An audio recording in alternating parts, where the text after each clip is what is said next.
വയനാട്ടിൽ പറമ്പിലൊരു കോഴി കയറി എന്നാരോപിച്ച് വൃദ്ധ ദമ്പതികൾക്ക് അയൽവാസിയുടെ ക്രൂരമർദ്ദനം. ഈ കോഴിയെ പിടിച്ച് അകത്തേണ്ട സമയം കഴിഞ്ഞു. കാര്യം ഇനി ഈ കോഴി വേറെ എവിടെയെങ്കിലും കയറി അവർക്ക് മർദ്ദനമേറ്റാലോ.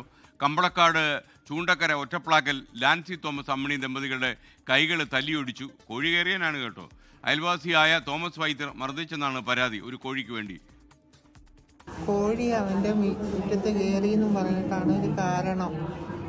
അവൻ വന്ന് വേഗം ഒച്ചപ്പാടുണ്ടാക്കി കെട്ടിയാനെ അടിച്ചു, പെരയ്ക്കകത്ത് കയറി അടിച്ചു. ഇപ്പോൾ ഒച്ച കേട്ടോണ്ട് ഞാൻ ചെന്ന് പിടിക്കാൻ ചെന്നതാണ്.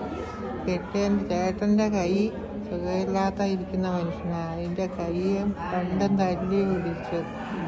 ഞാൻ ചെന്നപ്പോഴത്തേനും എന്നെയും അടിച്ചു, തലക്കിട്ടടിച്ചു, കൈക്കിട്ടടിച്ചു, കാലിൻ്റടിച്ചു, വീണെടുത്തുനിന്ന് പിന്നെ അടിച്ചു. അവൻ വീണ് കിടന്നു അടിച്ചു.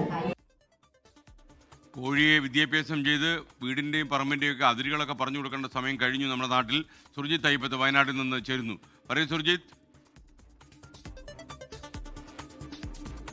SKN കുടുംബ വഴക്കാണ് ഇതിൻ്റെ പ്രധാനപ്പെട്ട കാരണം. അതായത് അപ്പുറത്ത് അയൽവാസികൾ തമ്മിലുള്ള വഴക്കുണ്ടായിരുന്നു. ആ വഴക്കിനെ തുടർന്ന് അതിൻ്റെ പ്രശ്നങ്ങൾ നേരത്തെ ഉണ്ടായിരുന്നു എന്നുള്ളതാണ് പോലീസ് വ്യക്തമാക്കുന്നത്. പക്ഷേ ഈ കഴിഞ്ഞ ദിവസം മർദ്ദനം ഉണ്ടായത് അത് കോഴി അതിർത്തി കടന്ന് വീട്ടിലേക്ക് എത്തി എന്നുള്ളതാണ്. ഈ ആരോപണം ഉന്നയിച്ചുകൊണ്ടാണ് ഇത്തരത്തിൽ ക്രൂരമായ അതിക്രമം ഉണ്ടായിരിക്കുന്നത്.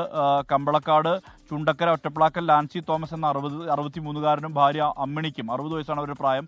ഇവർക്കാണ് പരിക്കേറ്റത്. അയൽവാസിയായിട്ടുള്ള തോമസ് വൈദ്യർ എന്ന് പറയുന്ന ആളാണ് ഇവരെ മർദ്ദിച്ചിരിക്കുന്നത്. കൈകൾ ഒടിഞ്ഞ നിലയാണ്. മാത്രമല്ല കാലിന് പരിക്കുണ്ട്, തലയ്ക്ക് പരിക്കുണ്ട്. അത്തരത്തിൽ ക്രൂരമായ രീതിയിലുള്ളൊരു മർദ്ദനം ആയുധങ്ങൾ ഉപയോഗിച്ച് നടത്തി എന്നുള്ളതാണ് പോലീസിന്റെ കണ്ടെത്തൽ. ഇതുമായി ബന്ധപ്പെട്ട് കമ്പളക്കാട് പോലീസ് കേസ് രജിസ്റ്റർ ചെയ്തിട്ടുണ്ട്.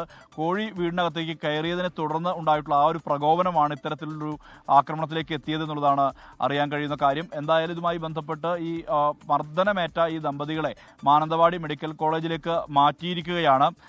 നേരത്തെ ഇവർക്ക് നേരത്തെ ഈ തർക്കങ്ങൾ ഉണ്ടായിരുന്നു എന്നുള്ളത് പോലീസ് വ്യക്തമാക്കുന്നു.